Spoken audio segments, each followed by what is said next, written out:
Hi guys, welcome to another episode of the H Talks Comics, Sports and Wrestling. There's going to be some changes coming on in the next few weeks. My brother said to me he thinks you guys would appreciate like a lot of the stuff I've got in the background, like pop vinyls, I've got comics, I've got merchandise, I've got wrestling action figures, literally, but you can't really see. So I might change the layout a little bit, might move things around a little bit, so then you guys can have a better look and see what's actually going on. You might appreciate the pops, you might appreciate the wrestling figures, old school ones as well, got some Hulk Hogan ones and all that kind of stuff. So yeah, thought I'd do that for you guys. By the way, I'm going to be having a sip of water with me today because I've realised sometimes, pardon me, I get a bit dry throated halfway through the videos, and I thought maybe if I bring some water with me, that could alleviate that. By the way, this is going to be a G1 Dallas block, I believe it was block A, yeah, block A results show. So I watched the whole thing. I'm not gonna lie to you, there's a lot of matches and I've done a very in-depth basically play-by-play note version for the Ospreay versus Lance Archer match, and also weirdly for the Evil versus Bad Luck Fale. I tried to do some of Sonata and Zack Sabre Jr. and ZSJ, but about halfway through I was like, it's too many technical holes, I can't write them all. But I'll give you basically rough notes for most of it, and then you guys can also watch it yourselves. Go on to New Japan Worlds, download that. I think Access TV if you're in America. I'm not gonna lie to you, I did watch the tag matches, but I only really paid attention to the first one, which was Gorillas of Destiny beating Roppongi 3K with their guns done by Tama Tonga, and then this super power bomb that was about 7 minutes, and then Jushin Liger's team with Juice Robinson beat LIJ Los Ignobles de Japon. I'm sure I said that wrong, but please bear with me. Some of the pronunciations are going to be a bit hard because, as you can tell, I'm not Japanese and I do not understand any Japanese as of yet. One day I would like to. So yeah, let's get straight into the actual A block matches, because that's what I was really interested in and what I thought you guys might be interested in. At the end of it, I'll go into what's happening next week on the B block. I've got my electronic device here as well, so I can read off my notes for you guys. If you want to know all what the G1 Climax is actually about, and if you want to know how it works, because basically the winner gets 2 points, and if you go to time limit draws, the time limit is set differently. So one match might be 30 minutes, one might be 20 minutes, one might be 15 minutes. But in terms of a time limit draw, you get 1 point. So basically 1 point for a draw, 2 points for a win, 0 points for a loss. That's basically the crux of it. But if you want to watch and get a bit more knowledgeable about the G1 Climax, please go onto YouTube and put Wrestling Ranting. So it's spelled RASSLIN RANTING. Wrestling Ranting. It's supposed to be wrestling, obviously, but I'm pretty sure you pronounce it. Pretty sure it's wrestling how he spells it.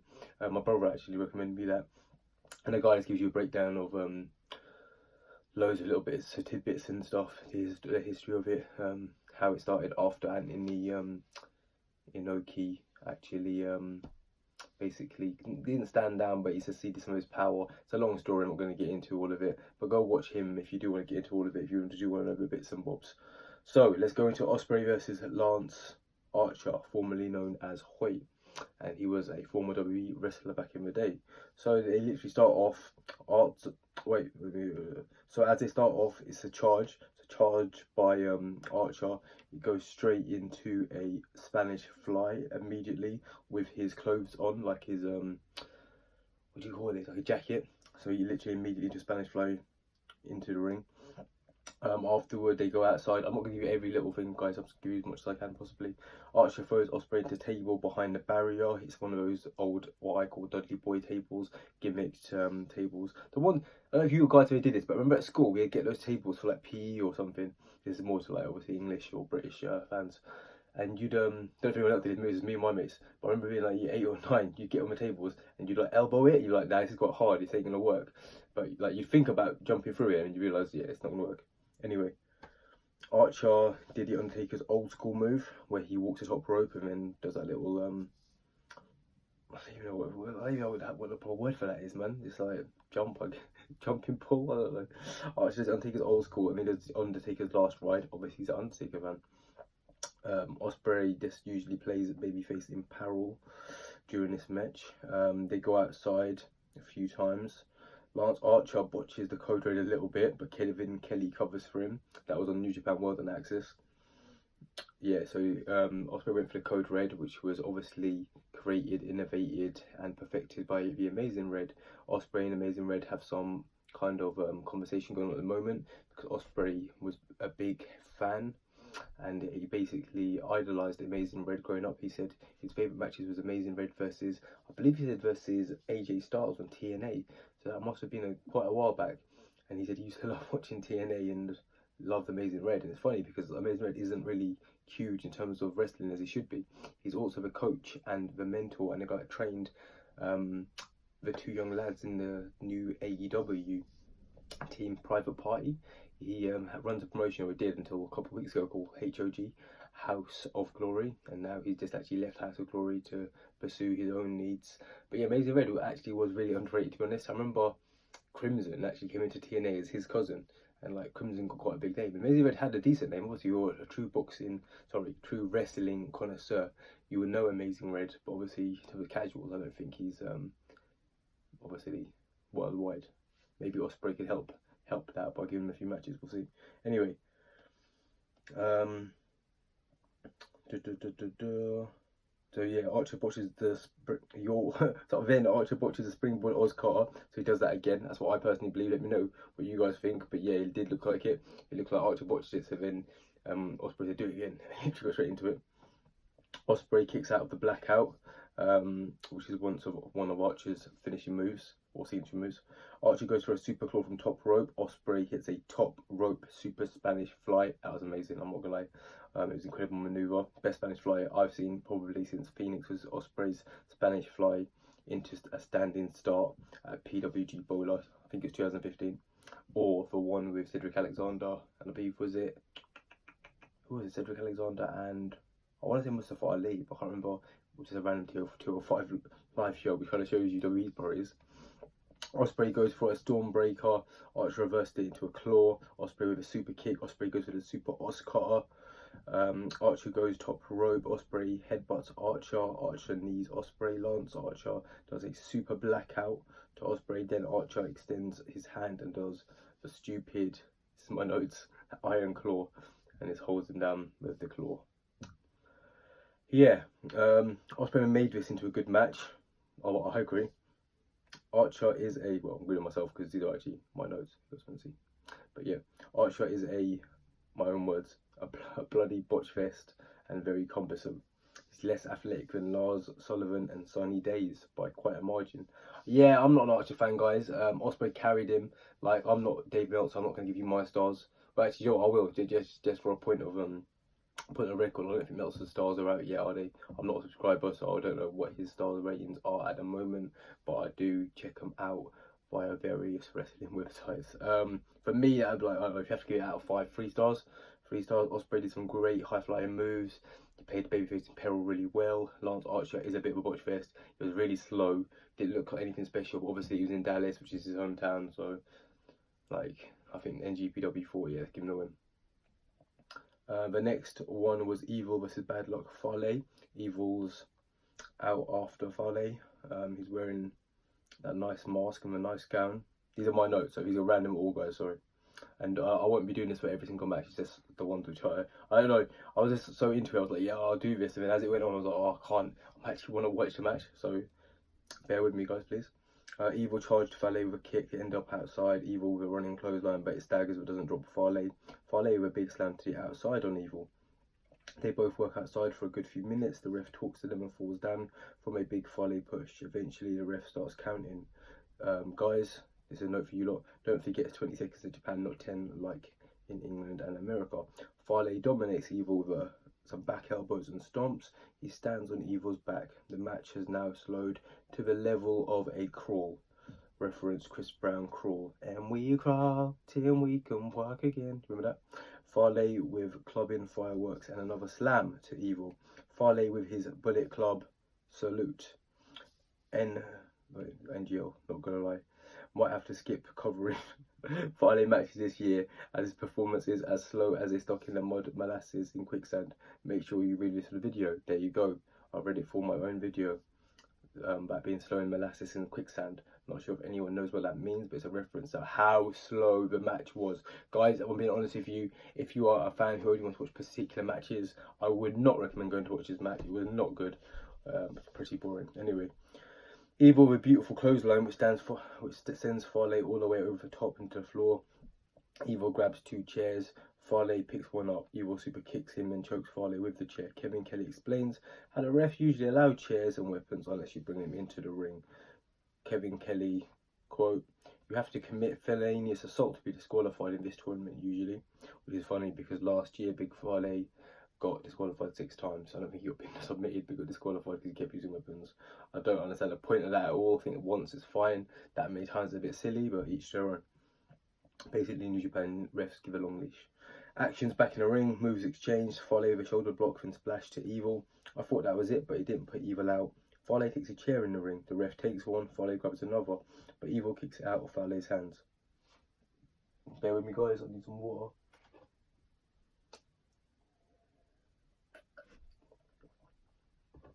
I'm very happy I brought the water with me because otherwise I would be probably coughing my lungs out right now. Farley grabs the other, but Evil kicks out of Farley's hands. Evil with a lariat doesn't put away Farley. Farley with the grenade slam. Evil kicks out, really close. Evil with another lariat to Farley. Ref gets knocked out of the ring. Evil grabs a chair and goes for a devastating move with the chair around the neck of Farley. Not sure how to describe it. It basically puts in. I hate these moves. I think this is stupidity because all it takes is one guy to accidentally mix and you lose an eye. Or do you remember Sammy Callahan, Eddie Edwards, where Callahan hit? He used the baseball bat and he actually hit the chair into Edwards' own face and almost, well, it did mess up his eye. He could have gone blind. Luckily, he was like a few centimeters from going blind. It's just like, oh, I hate things like that. But anyway, so he had one neck around his, one chair around his neck, and then Evil hit the other, used another chair to hit that one, was around his neck into himself. It's like I know it's scripted and everything, but I don't particularly like that because obviously that could cause you some kind of issue with your neck, your face. Look at Eddie Edwards. Anyway. Evil gets low blowed by Farley. Farley hits a chair and Evil's into another one. The ref was knocked out the ring below before this, so if I didn't say that or if you didn't hear me say it. Farley hits the big bad luck fall away, which is basically a Razor's Edge power bomb. Razor's Edge being Razor Ramon back in the day. YouTube it if you don't know what that is. I'm not gonna lie, I'd be very shocked if anyone doesn't know what wrestling is listening or watching this video, but if you are, I will tell you some things like that so then you guys can Google it to look at like Razor Ramon back in the day. If Evil didn't introduce the chairs into match, maybe it could have been a different result.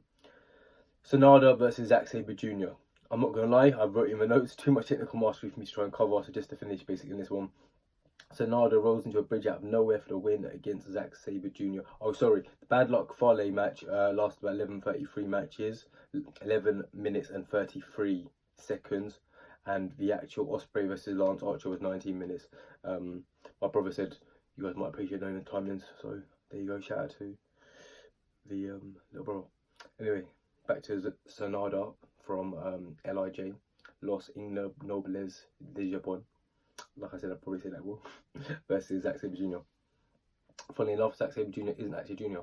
I actually did research it and I would know, is he junior? Nope. His real name's actually Luke Eatwell, which is quite funny because he looks like he's quite slim and doesn't eat that much. So, interesting note, Luke Eatwell is the real name of Zack Sabre Jr. Sorry if I broke kayfabe to any of you guys, but I thought it'd be quite interesting because I was always wondering, oh, so is there a Zack Sabre Jr.? There isn't. So if any of you guys want to be a wrestler and you're in your 50s, why don't you become Zack Sabre Senior?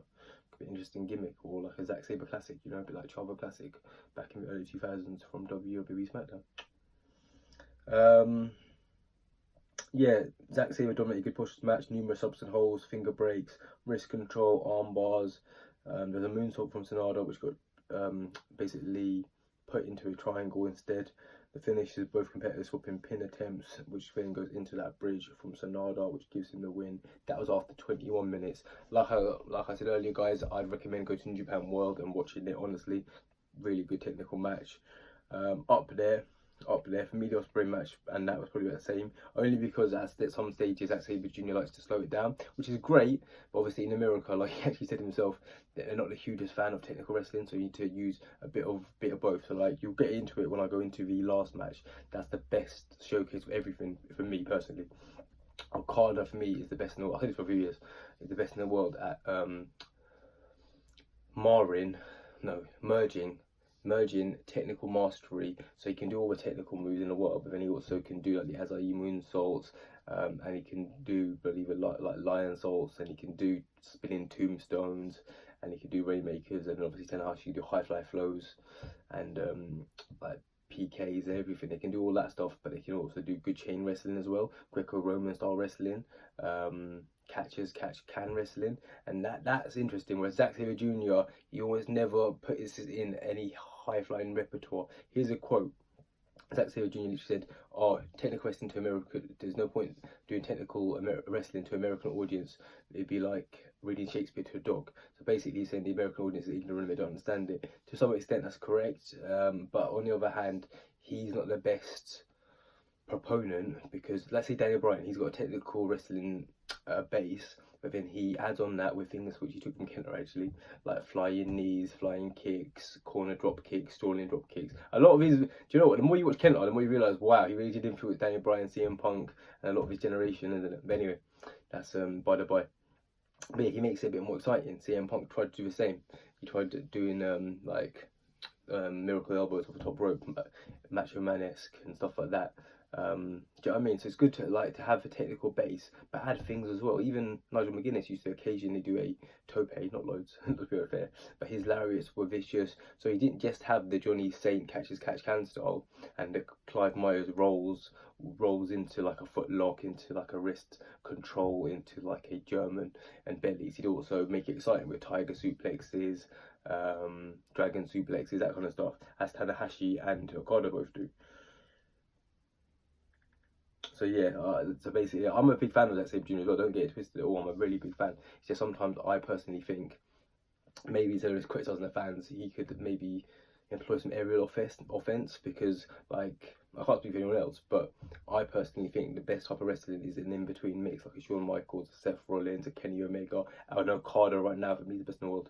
A Tanahashi, even Naito. They've all got the technical base, but they all have the high flying repertoire as well. Or for me, look at Rey Mysterio versus Kurt Angle, one of the greatest matches I've ever seen, 2002 SummerSlam. Loved that match, technical masterpiece, but also loads of high flying action. Halloween Havoc, 1996, Rey Mysterio versus Eddie Guerrero. I could literally just do a video about that one day, and I might do it, explaining the different wrestling styles and what some people prefer and some people don't. But for me, Zack Sabre Jr. is good, but sometimes I can see why people don't think he's the most exciting of all time, as opposed to like a Ray, a Benoit, an Eddie Guerrero, a Seth Rollins, and the like. So that was Sanada got the win after 21 minutes with the bridge. Kenta versus Ibushi. So this match was like loads of angry faces from Kenta, collar and elbow tie up to start off. Ibushi slightly wins the first test of strength. Kenta chops Ibushi, they circle each other. Ibushi goes with kicks, but Kenta checks quite a few of them. Lots of parries and blocks. Kenta goes for a takedown, it's reversed by Ibushi. Let's go, Red Shoes. Red Shoes was the ref for this one. Red Shoes is a ref who famously wears red shoes. That's basically all I can give you. If there's any other great little tidbits, someone let me know in the comments. Kenta does his stalling drop kick, which funny enough, Daniel Bryan, like I spoke to you about a bit earlier, used to copy. They actually had a match, I think it was 2006, 2007, in Ring of Honor. Really good match actually. Go and look on YouTube, it was on there last time I checked, which was about 2-3 weeks ago. Also, that match between Nigel McGuinness versus Daniel Bryan is on YouTube. The one, I believe it was in England. It was an amazing match. Go watch that if you're a fan of strong style, and if you're a fan of really hard lariats. He does his stalling drop kick, that's Kenta, that is, and then a double stomp to Ibushi on a barricade. That looked quite vicious. I could go on and on, but I need to say there's a lot more stiff action. It's more of an MMA fight than a wrestling match in tone. Eventually, I'm going to skip to the ending, guys, because I want you guys to watch the matches as well. It's a review, but it's my personal thoughts, and then I'll go into it a little bit more afterward. But I do want you guys to actually watch the matches and make up your own minds. You're not all going to think the same as me. Some of you may, some of you may not. That's your own prerogative, and I appreciate that, guys. It's more of an MMA fight than a wrestling match in tone. Eventually, Kenta wins with a go to sleep for GCS, but it looks like Ibushi may have hurt his ankle before that. Not sure if he's working or if it's a legitimate one. The match went 21 minutes, and so far it's match of the night for me. So yeah, more of an MMA fight, and I obviously train MMA and also enjoy watching MMA. Sadly, you guys who watch these videos don't. That's why I've stopped doing MMA videos. But yeah, it was a nice crossbreed of styles. Kenta are really stiff. I don't know if you're a wrestler, if you want to wrestle someone like Kenta, because I reckon your concussion chances and CT chances would be higher than the average. But no, he's obviously a legend in the game. Ibushi seemed to handle it, and funnily enough, it was his ankle magically. I'm not even sure which bit it was. If he was when he was top rope moves when he came off the barrier. But anyway, yeah, he seemed to be a little bit hurt. Hopefully, Ibushi's alright. Kota Ibushi, one of my favourite wrestlers. Tanahashi versus Okada. The Dallas crowd are pumped up for this, guys. So the crowd wasn't full, but it was loud. Do you know what I mean? It was one of those crowds which it wasn't packed out by any means, but it was good. Like all night, it was sustained chants. They seemed to know what they wanted about. But for this match, you know, I was a bit surprised because I actually thought they'd be mad for either Kenta or Ibushi, or for possibly Ospreay and Lance Archer because the hometown lad. But do you know what? As an educated audience, they probably thought Lance Archer, he's a bit rubbish. Let's not get too excited for him. Whereas Tanahashi versus Okada, the crowd was pumped, guys. They are pumped. I'm gonna give you the whole thing. Holy. Do you know what? I'm going to subscribe to it monetize. I don't care. I might as well. I don't like to swear, but I will for this. Holy shit. Chant before the match starts. And New Japan breaks out. New Japan, New Japan. The atmosphere is electric. This is me reading off my notes, guys. The crowd wasn't full, but the crowd who was there was incredible and astonishing. Collar and elbow tie up. Julian Tanahashi Okada chants. Okada quiets the crowd and then goes to do a chop and smiles at Tana. Tana goes mad and slaps him.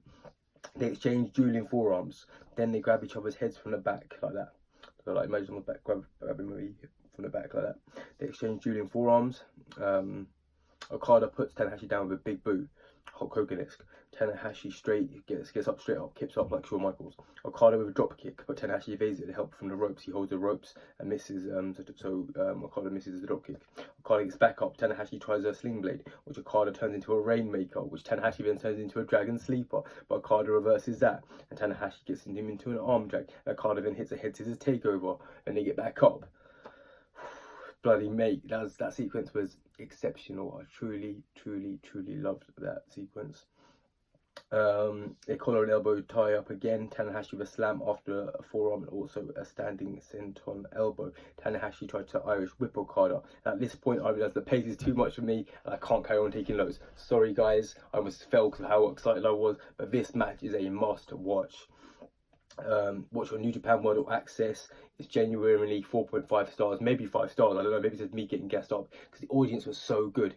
Tanahashi and Okada. And it's an American audience, guys. So what I was just saying to you about Zack Sabre taking their mick out and saying they're uneducated, at the end of the day, if you show them something, they get excited. Funnily enough, Tanahashi did a high cross body, and then Rocky Romero, who was on commentary with Kevin Kelly, goes, "It's a standing high fly flow." So no, it's a cross body, mate. It's one of the most famous moves of all time. Cross body, like Jimmy Superfly Snooker used to do. Do you know what I mean? It's a normal cross body. So I was a bit weird. I thought calling it a standing high fly flow. Definitely not. But anyway, amazing match, guys. Okada wins eventually after 22 minutes, which is short for these two legends. Basically what happens is Okada hits him with a rainmaker, picks him back up, hits him with a rainmaker again. He goes for the pin eventually after walking around a bit like Randy Orton, a bit cocky, which I was like, and they have got that together. Okada and Randy Orton definitely have similarities, and I was thinking, oh, what are you doing? I was thinking something's going on. Then my guy Tanahashi, small packages Okada, 1, 2, 2.5, almost a 3. They get back up. Tanahashi goes for the high fly flow, comes back off. And then eventually Okada hits the spinning tombstone, picks him back up, rainmakers him out of his boots. One of those ones with Tanahashi, he spins. You know, it's beautiful rainmaker, but actually spins, makes it look even more juicy, more perfect, perfection of selection in terms of moveset. And then Okada actually gets the win. The charisma from the two is incredible. I've really literally noted this. For me, AEW might be the best sports entertainment. Probably is right now because WWE is just right down the bottom and I'm not a big WWE fan right now. But in pure wrestling, so the pure yasu, in terms of technical wrestling, in terms of hard hitting strong style, in terms of technical style, in terms of every style you can think of, it is all about NJPW, guys. I'm an NJPW fan, you can probably tell anyway, but this stuff was honestly amazing. I really, really, really, really implore you to go out and find this match and watch it. Okada versus Tanahashi. It lasted 22 minutes, which is one of their shortest matches, but it's still amazing, exhilarating, and actually sometimes shorter matches are as good as the long matches, in my personal opinion. So let's go into next week. Night 2 will be next Saturday. The B block first round matches. So it'll be Saturday evening. So I'll try and get you guys a review done on Sunday. I will be watching all these matches. Like I said, I'm not going to do the tag matches. I'm not going to note them. There's no point. They're not relevant. The actual B block tournament matches themselves, I will watch every single one, and I will give you one of these little reviews again. So it's Hiroko Goto versus Jay White, Tomohiro Ishii versus Jeff Cobb, Tetsuya Naito versus Toru Yano, John Moxley, former Ninja versus Tai Chi, Juice Robinson versus Shingo Takagi. Quick ones, I think Jay White will probably beat Goto just because Bullet Club haven't been doing too well except for bad luck at Fale, and I think they need a bit of a stick up the bum. But the way NJPW works, they don't care sometimes. Like whoever leads momentum, they'll just flop you and have someone else win, and they have comedy relief wins, or who really knows. But anyway, that's my view. Tomohiro Ishii versus Jeff Cobb. You'd like to think Jeff Cobb will get his win. It's the first time he's ever been in the G1. So I'd go with Jeff Cobb, but yeah, I wouldn't be surprised if Ishii is still owed a... Ishii beat Kenny Omega when he was champ, and that means you get, if you beat a champ in the G1, you get a title shot. That was a few years ago. I don't think he ever got his shot, so I don't know if that shot's still rolled over. So if he gets a shot against Okada sometime, I'm still waiting for that. That was Tomohiro Ishii, so I won't be surprised if he could beat Cobb. But I'm going for Cobb. Naito versus Toru Yano. Do you know what? I wouldn't be surprised. I think Toru Yano probably wins that. Bit of comic relief, and do you know what? Like LIG, they haven't been pushing them as much as they should. Hopefully Naito wins. I'd like to see that, but we'll see. John Moxley versus Tai Chi, put all your money in the bank, but John Moxley wins that. I actually think John Moxley would most likely win the whole block, because you've got to think AEW, you're going to let their wrestler come into a different promotion and lose a lot. Might lose one or two, might lose in the final, might lose like last two matches of the block, but he's not going to lose to the Tai Chi on his first match. That won't even be controversial or shocking, that's be stupid, so we'll see what happens there. Juice versus Shingo Takagi. Shingo's going to win. The reason for that is Shingo's only lost one match since he's come back to New Japan, and that match was against Will Ospreay in the Battle of Super Juniors finale. Ospreay's the only person to beat Shingo, so I personally think it makes all the sense in the world for Takagi to go unbeaten until the final where he loses. I don't think it'll be to Ospreay, but he could lose to someone else. Well, I don't know. He could lose at the end of the block to John Moxley actually. Because I was looking at who I put from the final, and I put, I think, Ibushi versus Moxley, and Ibushi from A block versus Moxley from B block, or Ospreay versus Moxley, Ospreay from A block versus Moxley from B block, or Ospreay A block versus Takagi rematch, and this time Takagi loses again. Yeah, you can see that, loses again. Then Ospreay wins, gets the title shot. Ospreay versus Okada next year versus Kingdom would be beautiful, guys. I think it would be so good. If you watched their match before, just love it. I love it, everything. Ospreay's been amazing this season, like one of the best wrestlers on the planet right now. I know him and Seth Rollins had a bit of a beef, but I don't know why, because you cannot refute that. Like honestly, Ospreay's just killing it, so that'd be great. But yeah, so my predictions for the final of the G1 Climax: Moxley versus Ospreay, or Ospreay versus Takagi, or Ibushi versus Moxley. They're my three predictions. Guys, I hope you enjoyed this video. My brother said he likes watching the NJPW videos and just getting my own personal thoughts as well. A few other guys have as well. I think it's Norwell Music. Shout out to you, shout out John C, and shout out the PWC. You 3 or 4 always seem to comment on the different videos on mine. CM as well, and CM. So there's about 4 or 5 of you guys who comment different videos and tell me what you guys like. Like I said, I'm going to do a lot more wrestling. There will be some comic stuff coming up soon. There'll be completely different stuff out of the box coming up in August. I'm going to change the layout of the room a bit, because I think I agree with my brother, maybe you guys would actually like to see the pop vinyls and not just my beautiful visage with Star-Lord and Iron Man. But no, I think that might be a good shout, so I'll try and change things up a bit for you guys. And I think it makes sense. Like I said, I'm not doing MMA videos anymore. They got literally no traction, guys. No one ever watched them. Sorry about that. I'll also be doing boxing videos here and there. because you guys seem to be interested in that. If you're not, let me know. Like, I could just change this to a comics and wrestling channel if enough people will agree. But I need you guys to let me know, because at the moment I'm still getting people saying, "Oh, please do boxing." So I will do boxing.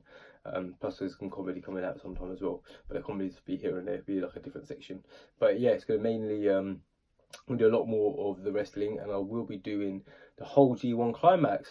Obviously, sometimes it might be a day or two slow, because obviously I've got to work, I've got to do other stuff as well. But I will get there for you guys, and I will be your go-to guy for the G1 climax, I would like to believe. I hope you guys enjoyed this video. I really appreciate it. It's been your boy, The H. Thanks for watching, guys.